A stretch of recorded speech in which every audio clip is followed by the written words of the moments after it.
Hi guys, नमस्कार। मैं Kesar Singh Radhe Radhe institute में आपका बहुत बहुत स्वागत करता हूं। प्यारे स्टूडेंटों, आज हम बात करेंगे समरूप विद्युत क्षेत्र में विद्युत द्विध्रुव को घूर्णन कराने में किया गया कार्य। देखो, तो सर्वप्रथम सभी हेडिंग डाल लेंगे। समरूप विद्युत क्षेत्र में विद्युत द्विध्रुव को घूर्णन कराने में किया गया कार्य हमें फाइंड आउट करना है। तो देखो, सर्वप्रथम तो यह है विद्युत द्विध्रुव, यानी कि दो आवेश हैं, एक तो माइनस क्यू आवेश है, एक प्लस क्यू आवेश है। दोनों एक दूसरे से प्रभावकारी लंबाई 2a पर रखे हुए हैं।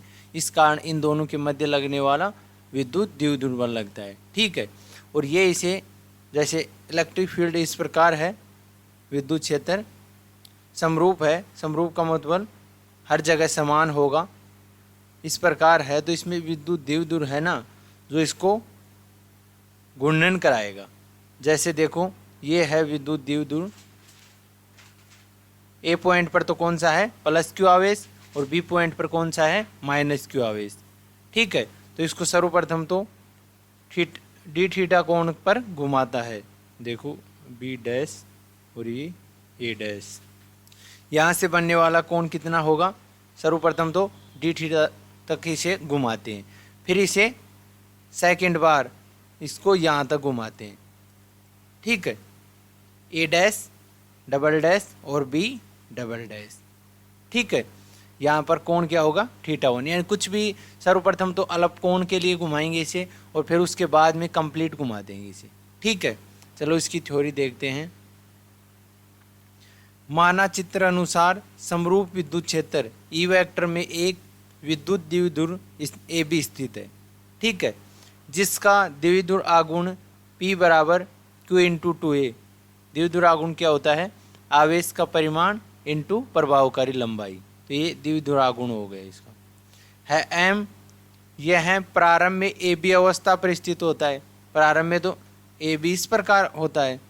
जब यह द्विध्रुव थीटा कोण पर स्थित होता है तो इस पर बल आघूर्ण निम्न सूत्र से याद किया जाता है।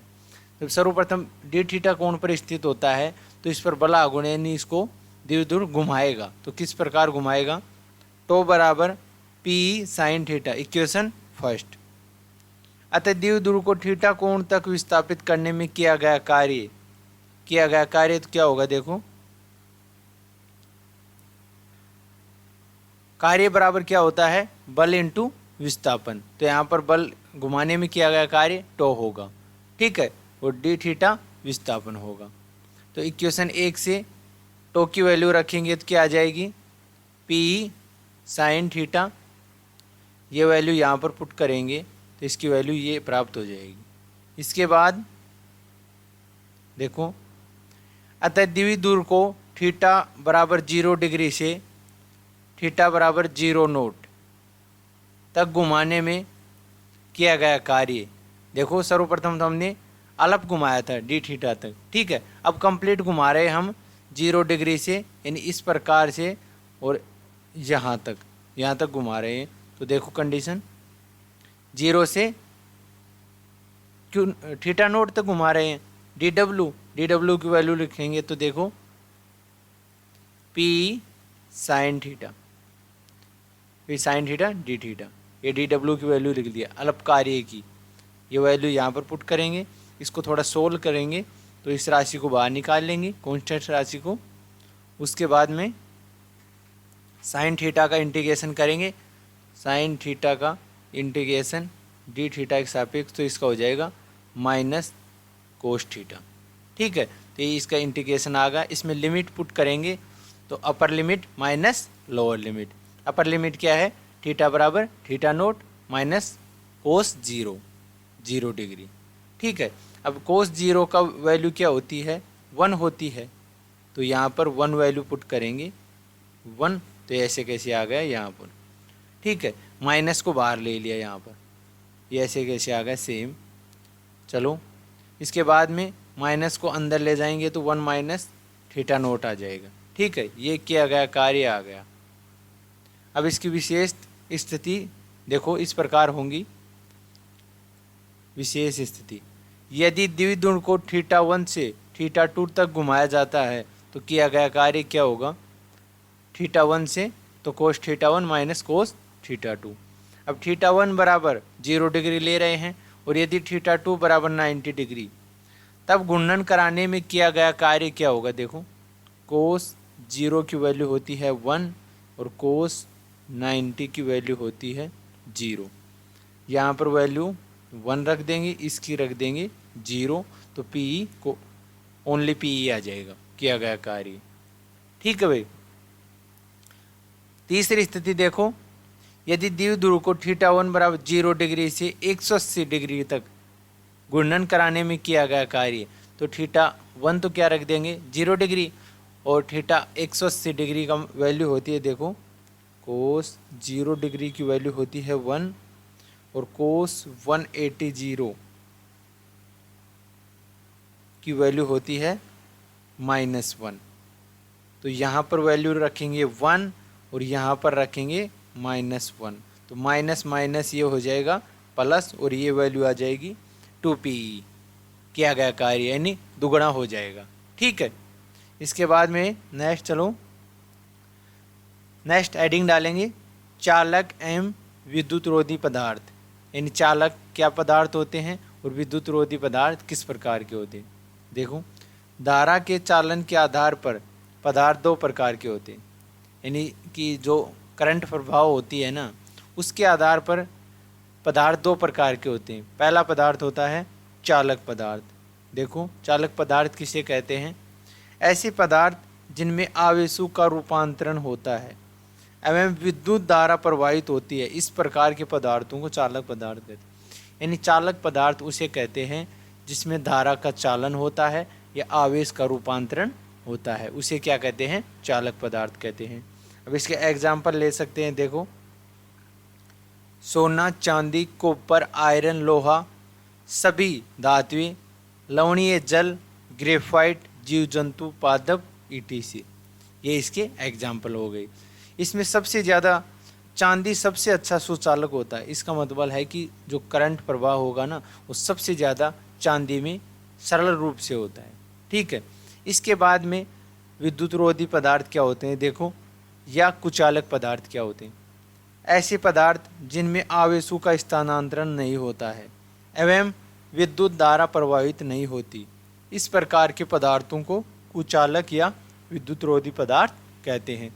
यानी कि ऐसे पदार्थ जिसमें ना तो करंट प्रवाह होती है और ना ही उसमें आवेशों का जो एक स्थान से दूसरे स्थान पर रूपांतरण होता है, उसे क्या कहते हैं, कुचालक पदार्थ या विद्युत रोधी पदार्थ कहते हैं। देखिए इसका एग्जाम्पल क्या होंगे, अभ्रक, आसु, जल, हीरा, रुई, प्लास्टिक, सूखी लकड़ी, कांच, मोम, ETC, ये इसके हो गए एग्जाम्पल। इसमें से धारा प्रवाहित नहीं होती है। अब देखिए नेक्स्ट पॉइंट, सभी विद्युत रोधी पदार्थों को पैरावैद्युत पदार्थ कहते हैं, यानी कि जिसमें धारा का प्रवाह नहीं होता है ना, उसको पैरावैद्युत पदार्थ भी कहते हैं। एवं इनसे बनने वाले माध्यम को पैरावैद्युतांक माध्यम कहते हैं। इससे बनने वाले माध्यम को क्या कहते हैं, पैरावैद्युत माध्यम। इसके बाद में देखो, मुक्त इलेक्ट्रॉन एंड बद्ध इलेक्ट्रॉन। मुक्त इलेक्ट्रॉन का मतलब यानी कि फ्री इलेक्ट्रॉन, बद्ध का मतलब बाउंड इलेक्ट्रॉन। अब ये दोनों क्या होते हैं, देखिए इसकी डेफिनेशन। हम जानते हैं कि परमाणुओं में इलेक्ट्रॉन नाभिक के चारों ओर विभिन्न वर्ताकार कक्षाओं में चक्कर लगाते हैं एवं इन इलेक्ट्रॉनों पर नाभिक का आकर्षण बल लगता है। परमाणु के बाह्यतम कक्षा में उपस्थित इलेक्ट्रॉन पर नाभिक का आकर्षण बल कम लगता है, इसलिए परमाणु की बाह्यतम कक्षा में उपस्थित इलेक्ट्रॉन को मुक्त इलेक्ट्रॉन कहते हैं। इन्हें संयोजी इलेक्ट्रॉन भी कहा जाता है। देखो इसको समझेंगे, जैसे हमारे पास ये कोई परमाणु है, ठीक है, इसके बाह्यतम कोश में इलेक्ट्रॉन चक्कर लगा रहे हैं और नाभिक में क्या क्या होते हैं, प्रोटॉन और न्यूट्रॉन होते हैं। अब नाभिक धनावेश होता है, क्यों होता है, क्योंकि जो न्यूट्रॉन होते हैं वो तो होते हैं उदासीन और जो प्रोटॉन होते हैं वो होते हैं धनावेश, इसलिए इसको धनावेश नाभिक कहते हैं। ठीक है। अब मुक्त इलेक्ट्रॉन देखो, जब परमाणु के जब दूर जाते हैं ना इसके, जब नाभिक के जो आकर्षण बल लगता है ना वो क्या होता है, कम होने लगता है। तो इसको जो इलेक्ट्रॉन है ना वो फ्री होने लगते हैं, अर्थात जो आकर्षण बल है ना कम होने लगता है, जिससे इन इलेक्ट्रॉन को क्या कहते हैं, जैसे जैसे जैसे पास आएंगे तो बद्ध इलेक्ट्रॉन यानी कि बाउंड, जो पकड़ के रखेगा धनावेश, ठीक है। और जैसे जैसे बाहर जाएंगे परमाणु के तो इलेक्ट्रॉन क्या हो जाएंगे, फ्री होते जाएंगे, उसे क्या कहते हैं, फ्री इलेक्ट्रॉन कहते हैं। देखो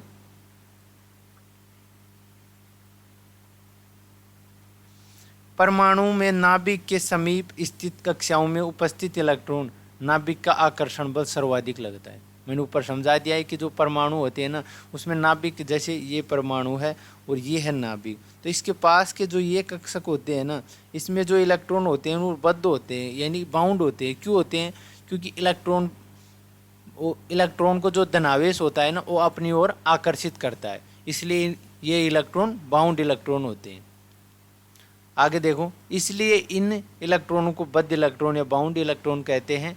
और ये इलेक्ट्रॉन मुक्त रूप से विचरण नहीं करते हैं, यानी फ्री इलेक्ट्रॉनों की तरह व्यवहार नहीं करते हैं। आगे देखो, धाराओं में धारा का चालन केवल मुक्त इलेक्ट्रॉन के कारण होता है, अर्थात जो धातुओं की धारा चालन में जो बाउंड इलेक्ट्रॉन होते हैं ना उसका कोई योगदान नहीं होता है। क्योंकि देखो जब करंट प्रवाह होती है ना तो वो केवल फ्री इलेक्ट्रॉनों के कारण ही होती है, न कि बद्ध इलेक्ट्रॉनों के कारण होती है। तो इसलिए इन बाउंड इलेक्ट्रॉनों का धारा में कोई योगदान नहीं होता है। ओके, ठीक है, चलो नेक्स्ट। विद्युत रोधी पदार्थ में उपस्थित इलेक्ट्रॉन पर नाभिक का आकर्षण बल सबसे अधिक होता है। देखो, जिसके कारण ये सभी इलेक्ट्रॉन बद्ध अवस्था में उपस्थित होते हैं एवं कोई भी इलेक्ट्रॉन मुक्त अवस्था में नहीं होता, इसलिए विद्युत रोधी पदार्थ में धारा का चालन नहीं होता है। इस पॉइंट को समझेंगे, देखें विद्युत रोधी पदार्थ क्या होते हैं, कुचालक पदार्थ। और कुचालक पदार्थ में जो नाभिक का आकर्षण बल है ना वो ज़्यादा होता है। देखो अब ऊपर आपने कह दिया कि कुचालक पदार्थ में करंट प्रवाह क्यों नहीं होती है, तो उसका आंसर है कि जो उसमें इलेक्ट्रॉन है ना वो नाभिक से आकर्षण बल से ज़्यादा जुड़े रहते हैं, अर्थात वो पास पास रहते हैं, जिससे फ्री इलेक्ट्रॉन नहीं रहते हैं, अर्थात विद्युत रोधी पदार्थों में धारा का चालन नहीं होता है। ठीक है, इसके बाद में नेक्स्ट टॉपिक आता है पैरावैद्युत पदार्थ एवं ध्रुवण। देखो सभी हेडिंग डाल लेंगे, पैरावैद्युत पदार्थ एवं ध्रुवण। देखो ये इसकी डेफिनेशन क्या होती है कि ऐसे पदार्थ जिनमें विद्युत धारा का प्रवाहित नहीं होती है या विद्युत धारा का प्रवाह नहीं होता है, किंतु विद्युत क्षेत्र आरोपित करने पर विद्युत प्रभाव को प्रदर्शित करने लगते हैं, पैरावैद्युत पदार्थ कहलाते हैं। यानी कि जिसमें सामान्य तो करंट प्रवाह नहीं होती है लेकिन उसके इलेक्ट्रिक फील्ड लगाने पर उसमें विद्युत प्रभाव को प्रदर्शित करने लगते हैं, जैसे कुचालक पदार्थ।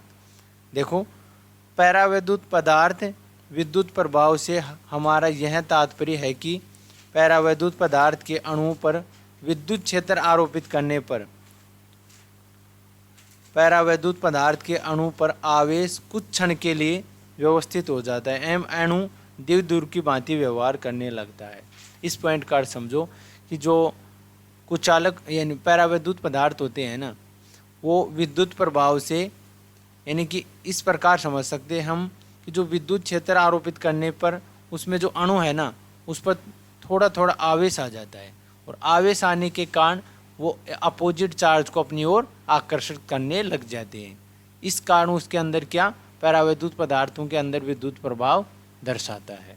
ठीक है, नेक्स्ट पॉइंट देखो, विद्युत क्षेत्र के आधार पर पैरावैद्युत पदार्थ निम्न दो प्रकार के होते हैं। पहला कौन सा होगा, ध्रुवीय पैरावैद्युत पदार्थ, और दूसरा होगा अध्रुवीय पैरावैद्युत पदार्थ। अभी इस पहला लेंगे ध्रुवीय पैरावैद्युत पदार्थ, इसको समझेंगे सर्वप्रथम। देखो सभी हेडिंग डालेंगे, पहला ध्रुवीय पैरावैद्युत पदार्थ, इसको समझे कि ऐसे पदार्थ जिनके अणु में धनायन व ऋणायन एक बिंदु पर उपस्थित न हो, अलग अलग बिंदु पर उपस्थित हो, ऐसे पदार्थ ध्रुवीय पैरावैद्युत पदार्थ कहलाते हैं। इस पॉइंट को इस प्रकार समझेंगे कि ऐसे पदार्थ जिसमें धनायन है ना, जैसे ये धनायन और ये दूसरा ऋणायन, ये एक बिंदु पर नहीं हो, अर्थात कुछ दूरी पर होने चाहिए, ठीक है, जिससे इसके मध्य क्या लगे, द्विध्रुव आघूर्ण लगे। तो इस प्रकार के पदार्थों को क्या कहते हैं, ध्रुवीय पैरावैद्युत पदार्थ। अब देखो जैसे H2 जल HCl, जैसे HCl होता है ना, वो H प्लस और Cl माइनस ऐसे थोड़ी दूरी पर होते हैं, ठीक है। तो ये पदार्थ कैसे कहलाते हैं, ध्रुवीय पैरावैद्युत पदार्थ कहलाते हैं। इसमें नेक्स्ट पॉइंट समझेंगे, ध्रुवीय पैरावैद्युत पदार्थ के अणुओं में विद्युत द्विध्रुव का निर्माण होता है, यानी प्लस माइनस और कुछ प्रभावकारी लंबाई होती है, जिससे क्या होता है, विद्युत द्विध्रुव का जनरेट होता है, जिससे इन अणुओं पर द्विध्रुव आघूर्ण उत्पन्न होता है, जिससे इन अणुओं पर क्या होगा, द्विध्रुव आघूर्ण उत्पन्न होगा। अब द्विध्रुव पैरावैद्युत पदार्थों में समस्त अणुओं के द्विध्रुव आघूर्ण की दिशा अलग अलग होती है, यानी जो प्लस माइनस और कुछ प्रभावकारी लंबाई होगी, उसके कारण जो द्विध्रुव आघूर्ण होगा वो सबकी डायरेक्शन अलग अलग होगी। द्विध्रुव की डायरेक्शन माइनस से प्लस की ओर हो या प्लस से माइनस की ओर, देखो मैं बताता हूँ। अर्थात द्विध्रुव आघूर्ण की दिशा बताओ किस प्रकार होगी, ये होगी माइनस से प्लस की ओर होती है, ठीक है। तो अणु कोई तो इस प्रकार होगा, प्लस माइनस इस प्रकार होगा, कोई प्लस माइनस इस प्रकार होगा, तो डायरेक्शन होती है माइनस से प्लस की ओर, तो इसकी डायरेक्शन इस प्रकार होगी और इस अणु की डायरेक्शन इस प्रकार होगी। तो सभी की डायरेक्शन अलग अलग प्रकार से होगी, ठीक है। यहाँ तक समझ में आया पॉइंट। चलो नेक्स्ट, जब ध्रुवीय पैरावैद्युतांक पदार्थ पर बाह्य विद्युत क्षेत्र यानी एक्सटर्नल इलेक्ट्रिक फील्ड जनरेट करें आरोपित किया जाता है, तो यह विद्युत क्षेत्र ध्रुवीय अणु पर बल आघूर्ण लगाता है। बल आघूर्ण का मतलब उसे रोटेशन करवाने लगता है। देखो आगे,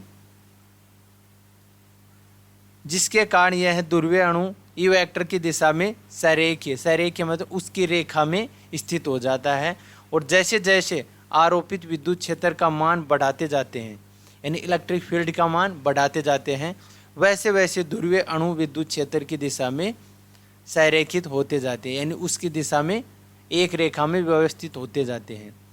और पैरावैद्युतांक पदार्थ के सभी अणु ध्रुवीय अणु विद्युत क्षेत्र की दिशा में संरेखीय हो जाते हैं, यानी सारे अणु एक ही रेखा में विद्युत क्षेत्र के डायरेक्शन में स्थित हो जाते हैं। और ध्रुवीय पैरावैद्युतांक पदार्थों में परिणामी विद्युत द्विध्रुव आघूर्ण उत्पन्न होता है, जिसकी दिशा ई के अनुदिश होती है। देखो ये पॉइंट डायग्राम से थोड़ा समझ में आएगा। जैसे सर्वप्रथम बाह्य विद्युत क्षेत्र हम नहीं लगाए, तो ये जो विद्युत द्विध्रुव है ना, जैसे प्लस माइनस ये सब इस प्रकार होंगे। अब डायरेक्शन क्या होती है, माइनस से प्लस की ओर, तो इसकी डायरेक्शन इस प्रकार होगी, इसकी इस प्रकार होगी, इस अणु की इस प्रकार होगी। तो यानी हर द्विध्रुव आघूर्ण की डायरेक्शन क्या होगी, अलग अलग होगी, जो हमने ऊपर पढ़ाया अभी वो इस डायग्राम से क्लियर हो रहा है आपको, ठीक है। इसके बाद देखो, अब इलेक्ट्रिक फील्ड लगा दिया यहाँ पर, ये इलेक्ट्रिक फील्ड लगा दिया यहाँ पर, ठीक है। अब इसके कारण देखो द्विध्रुव आघूर्ण बाह्य विद्युत क्षेत्र की उपस्थिति में सभी अणु एक दिशा में हो गए ना, माइनस से प्लस की ओर, माइनस से प्लस की ओर, यानी विद्युत क्षेत्र की दिशा में संरेखीय हो गई। ये हो गई संरेखीय, माइनस प्लस सभी की डायरेक्शन इस प्रकार होगी, माइनस से प्लस की ओर, ठीक है भाई। ये एक्सटर्नल विद्युत क्षेत्र लगाने की उपस्थिति में ये इस प्रकार समझाएंगे। तो ये पॉइंट आया समझ में, ध्रुवीय पैरावैद्युतांक पदार्थ। That is clear, yes, okay. अब इसके बाद में देखो नेक्स्ट, अध्रुवीय पैरावैद्युतांक पदार्थ। ये देखो क्या होता है, ऐसे पदार्थ जिनके अणुओं पर धनायन व ऋणायन एक बिंदु पर स्थित हो, ऐसे पदार्थों को क्या कहते हैं, अध्रुवीय पैरावैद्युत पदार्थ। यानी उसमें तो अलग अलग पॉइंट पर हो, जिससे क्या वैद्युत द्विध्रुव आघूर्ण उत्पन्न हो, ठीक है। और इसमें एक ही पॉइंट पर होगा, एक ही पॉइंट पर होने के लिए द्विध्रुव आघूर्ण उत्पन्न नहीं होगा। क्यों नहीं होगा, क्योंकि उसके लिए कुछ प्रभावकारी लंबाई चाहिए जो यहाँ पर नहीं मिलेगी, इस कारण यहाँ पर द्विध्रुव आघूर्ण उपस्थित नहीं होगा, ठीक है भाई। देखो एग्जाम्पल ले सकते हैं H2N2 O2 CO2 ETC। इसके बाद में अध्रुवीय पैरावैद्युत पदार्थ के अणु पर ऋणावेश एवं धनावेश एक बिंदु पर उपस्थित होने के कारण द्विध्रुवागुण 0 होता है, यानी कि उसके लिए प्रभावकारी लंबाई चाहिए जो यहाँ पर नहीं है, इसलिए द्विध्रुवागुण की वैल्यू 0 प्राप्त होगी। सेकंड पॉइंट देखिए, जब अध्रुवीय पैरावैद्युत पदार्थ को बाह्य विद्युत क्षेत्र में रखा जाता है तो पदार्थ के अध्रुवीय अणु पर उपस्थित धनावेश विद्युत क्षेत्र की दिशा में विस्थापित हो जाता है एवं ऋणावेश विद्युत क्षेत्र की विपरीत दिशा में विस्थापित हो जाता है, जिसके कारण इनमें द्विध्रुवागुण उत्पन्न हो जाता है, जिसकी दिशा आरोपित विद्युत क्षेत्र की दिशा में होती है। देखो इसको डायग्राम से समझते हैं। नीचे देखो, ये हमारे पास पॉजिटिव नेगेटिव एक पॉइंट पर है, इसमें भी एक पॉइंट पर है, इसमें भी एक पॉइंट पर है। बाह्य विद्युत क्षेत्र यहाँ पर क्या होगा, 0 दिखा रखा है, यानी बाह्य विद्युत क्षेत्र की अनुपस्थिति में ये क्रिया हो रही है। सेकंड, जब इलेक्ट्रिक फील्ड लगाएंगे तो क्या क्रिया होगी, देखो ये सभी एक रेखा में स्थित हो जाएंगे। देखो माइनस से प्लस, माइनस से प्लस, और जिसकी डायरेक्शन क्या होगी, द्विध्रुवागुण की इलेक्ट्रिक फील्ड के डायरेक्शन में होगी। ठीक है भाई, यहाँ तक समझ में आया। अब देखो नेक्स्ट पॉइंट देखो, विद्युत क्षेत्र आरोपित करने पर पैरावैद्युत पदार्थ में द्विध्रुवागुण प्रेरित हो जाता है। इस प्रक्रिया को पैरावैद्युत पदार्थ का ध्रुवण कहते हैं।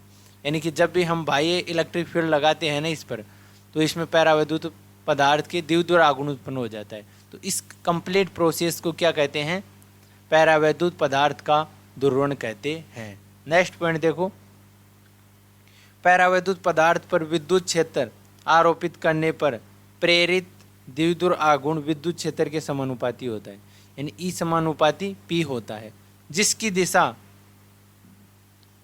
दिशा विद्युत क्षेत्र के अनुदिश होती है। यानी जिस प्रकार E की डायरेक्शन होगी उधर ही क्या होगी, P वेक्टर की डायरेक्शन होगी। आगे देखिए, इस प्रकार के पैरावैद्युत पदार्थों को रेखीय समदैशिक पैरावैद्युत पदार्थ कहते हैं। यानी कि सेम डायरेक्शन है उसको क्या कहेंगे, समदैशिक, यानी एक ही डायरेक्शन और रेखीय रूप से, उसे क्या कहते हैं, रेखीय समदैशिक पैरावैद्युत पदार्थ कहते हैं। नेक्स्ट देखो, पैरावैद्युत पदार्थों के एकांक आयतन में उत्पन्न द्विध्रुवागुण को ध्रुवण सदिश कहते हैं। यानी जो एकांक वॉल्यूम में जितने पैरावैद्युतांक पदार्थ जितने द्विध्रुवागुण होगा उसको क्या कहते हैं, ध्रुवण सदिश कहते हैं। इसे P वेक्टर से व्यक्त करते हैं या दर्शाते हैं। पैरावैद्युत पदार्थों में ध्रुवण सदिश P वेक्टर का मान विद्युत क्षेत्र के समानुपाती होता है। देखो इसे डेरिवेशन से समझते हैं, अर्थात जो ये P वेक्टर समानुपाती क्या है, E वेक्टर, यानी विद्युत क्षेत्र के समानुपाती पैरावैद्युतांक पदार्थों के ध्रुवण सदिश। अब समानुपाती को हटाएंगे तो यहाँ पर आ जाएगा काई E। ठीक है, ये इलेक्ट्रिक फील्ड के लिए ले लिया। यहाँ काई E एक नियतांक है जिसे पैरावैद्युत पदार्थ की वैद्युत प्रवृत्ति कहते हैं। यह एक विमाहीन, यानी इसकी विमा कोई नहीं है, यह पदार्थ की ध्रुवणता को दर्शाता है। इन पदार्थ कितना ध्रुवण हुआ है, अर्थात जो इलेक्ट्रिक फील्ड जितना ज़्यादा लगाएंगे तो ध्रुवणता उसके उतनी ही ज़्यादा होगी। ये क्यों होगी, क्योंकि P वेक्टर समानुपाती E वेक्टर है, इसलिए। इसके बाद में नेक्स्ट टॉपिक आता है विद्युत धारिता। विद्युत धारिता किसे कहते हैं, देखो कंप्लीट प्रोसेस की बात करेंगे इसकी। देखो धारिता को समझते हैं हम। जब किसी अनावेशित वस्तु को एक इलेक्ट्रॉन प्रदान किया जाता है तो प्रारंभ में निकाय पर कोई कार्य नहीं किया जाता है। अर्थात इस पॉइंट का है कि जब कोई हमारे पास अनावेशित वस्तु का मतलब है कि ऐसी वस्तु जिस पर कोई आवेश नहीं है, उस वस्तु को हम एक इलेक्ट्रॉन दे दे तो हमें कोई कार्य नहीं करना पड़ेगा। तो और उसके बाद में यदि एक इलेक्ट्रॉन और लेके आए तो पहले वाला इलेक्ट्रॉन उसकी प्रतिकर्षण यानी बल लगाएगा, तो उसके विरुद्ध हमें कार्य करना पड़ेगा। और इसके बाद में 2 इलेक्ट्रॉनों को रखकर तीसरा इलेक्ट्रॉन लेके आए तो उसके बाद में थोड़ा ज़्यादा कार्य करना पड़ेगा, क्योंकि 2 इलेक्ट्रॉन है ना, वो विद्युत बल लगाएंगे, प्रतिकर्षण बल लगाएंगे, जिसके विरुद्ध हमें ज़्यादा कार्य करना पड़ेगा। देखो अब अब यह इलेक्ट्रॉन वस्तु द्वारा ग्रहण कर लेती है। अब वस्तु को दूसरा इलेक्ट्रॉन प्रदान किया जाता है तो प्रतिकर्षण बल के विरुद्ध बाह्य स्रोत द्वारा कार्य किया जाता है। इस पर इसका समझे आपने अर्थ कि एक इलेक्ट्रॉन ले आया तो कोई कार्य नहीं करना पड़ेगा, लेकिन दूसरा इलेक्ट्रॉन लेके आएंगे ना तो उसके लिए अपने को बाह्य कार्य करना पड़ेगा। देखो अगला, जैसे जैसे वस्तु पर आवेश की मात्रा बढ़ती जाती है वैसे वैसे बाह्य स्रोत द्वारा किए गए कार्य की वृद्धि होती है। इन किए गए कार्य में वृद्धि होती है। वो क्यों होती है? क्योंकि हमें ज़्यादा कार्य करना पड़ेगा, क्योंकि प्रतिकर्षण बल ज़्यादा लगेगा। आगे देखो, कार्य में वृद्धि होने पर स्थितिज ऊर्जा में भी वृद्धि होती है। यानी जैसे जैसे कार्य में वृद्धि होगी ना वैसे वैसे स्थितिज ऊर्जा में भी वृद्धि होगी, जिससे विभव के मान में वृद्धि होती है। जिससे विभव यानी पोटेंशियल के मान में क्या होती है? वृद्धि होती है। नेक्स्ट देखो, अतः स्पष्ट है कि आवेश का मान विभव में वृद्धि के समानुपाती होता है।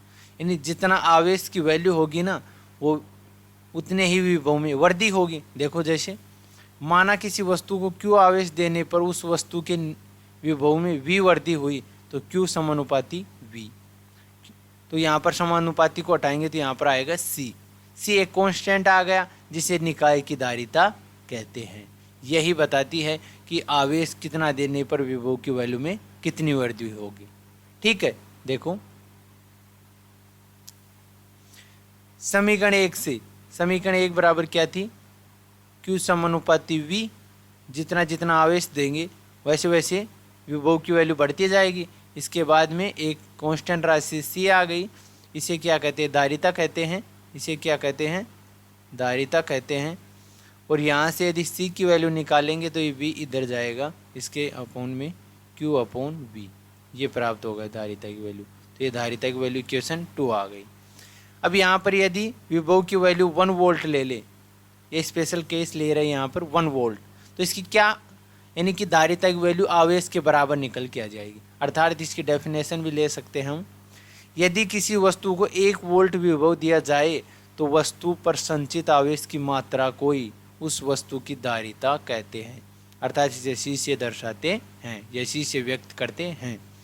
यानी कि जैसे 1 वोल्ट हमने विभव दिया ना किसी वस्तु को, तो उस पर जो आवेश जितनी मात्रा में संचित होगा ना उसको ही क्या कहते हैं? धारिता कहते हैं।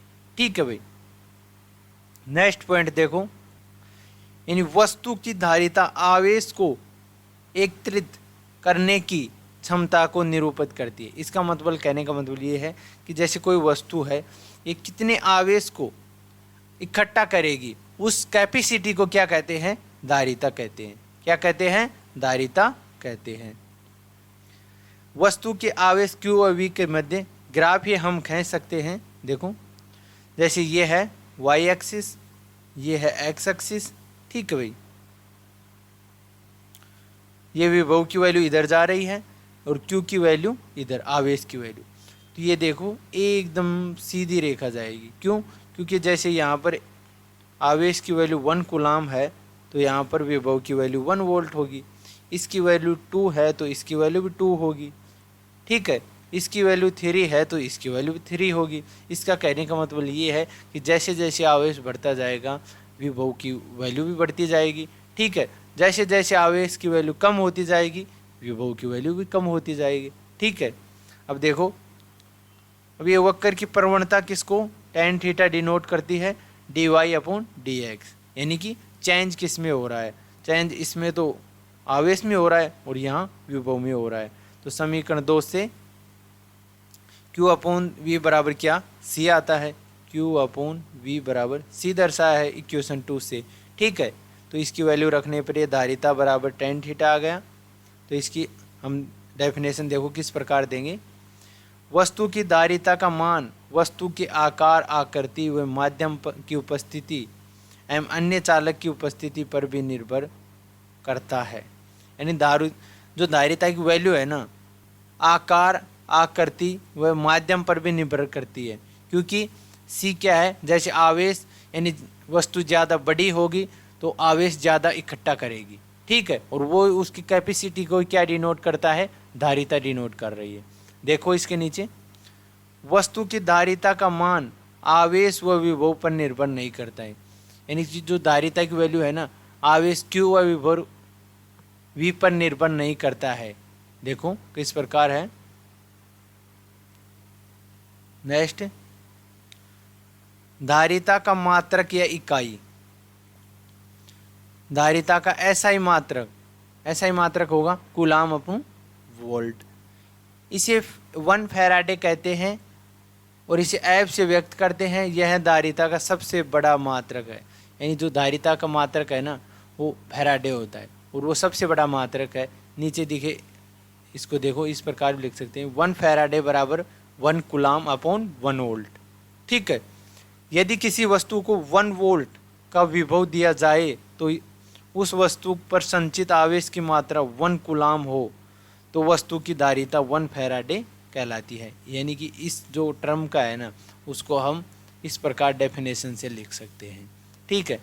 फिर धारिता की कुछ अन्य मात्रक भी हैं। देखो 1 मीटर फैराडे बराबर 10⁻³ फैराडे, 1 माइक्रो फैराडे बराबर 10⁻⁶ फैराडे, 1 नैनो फैराडे बराबर 10⁻⁹ फैराडे, 1 पिको फैराडे भी कह सकते हैं, इसके फैराडे भी सेम ही है, वो कोई बात नहीं है, 10⁻12 फैराडे। ठीक है। तो गाइज आज हम इतना ही करेंगे। कल हम करेंगे गोलीय की धारिता, गोलीय चालक की धारिता। ठीक है। तो आज आई होप आप इतने पॉइंटों का अच्छी तरह समझे होंगे। तो आज हमने क्या क्या टॉपिक किया है, पहले देखो। समरूप विद्युत क्षेत्र में द्विध्रुव को घुमाने में किया गया कार्य, पहला टॉपिक तो ये किया है जो आपने अच्छी तरह समझा है। सेकेंड पॉइंट, चालक एवं विद्युतरोधी पदार्थ, अर्थात चालक एवं कुचालक पदार्थ क्या होते हैं, कंप्लीट किया। तीसरा पॉइंट किया हम मुक्त इलेक्ट्रॉन एंड बद्ध इलेक्ट्रॉन, अर्थात जो मुक्त इलेक्ट्रॉन किस प्रकार के होते हैं और जो बाउंड इलेक्ट्रॉन किस प्रकार के हो। और फोर्थ पॉइंट किया हमने पैरावैद्युत पदार्थ व ध्रुवण, यानी कि ध्रुवीय पैरावैद्युत पदार्थ और अध्रुवीय पैरावैद्युत पदार्थ। और पांचवा पॉइंट कौन सा किया है, देखो, वैद्युत धारिता। तो गाइज इन पांचों पॉइंटों को आप अच्छी तरह समझे होंगे। तो इसी प्रकार से पावरफुल कंटेंट प्राप्त करने के लिए, हमारे साथ जुड़े रहने के लिए और वीडियो को लाइक और शेयर करने के लिए आपका तहे दिल से बहुत बहुत धन्यवाद। जय हिंद।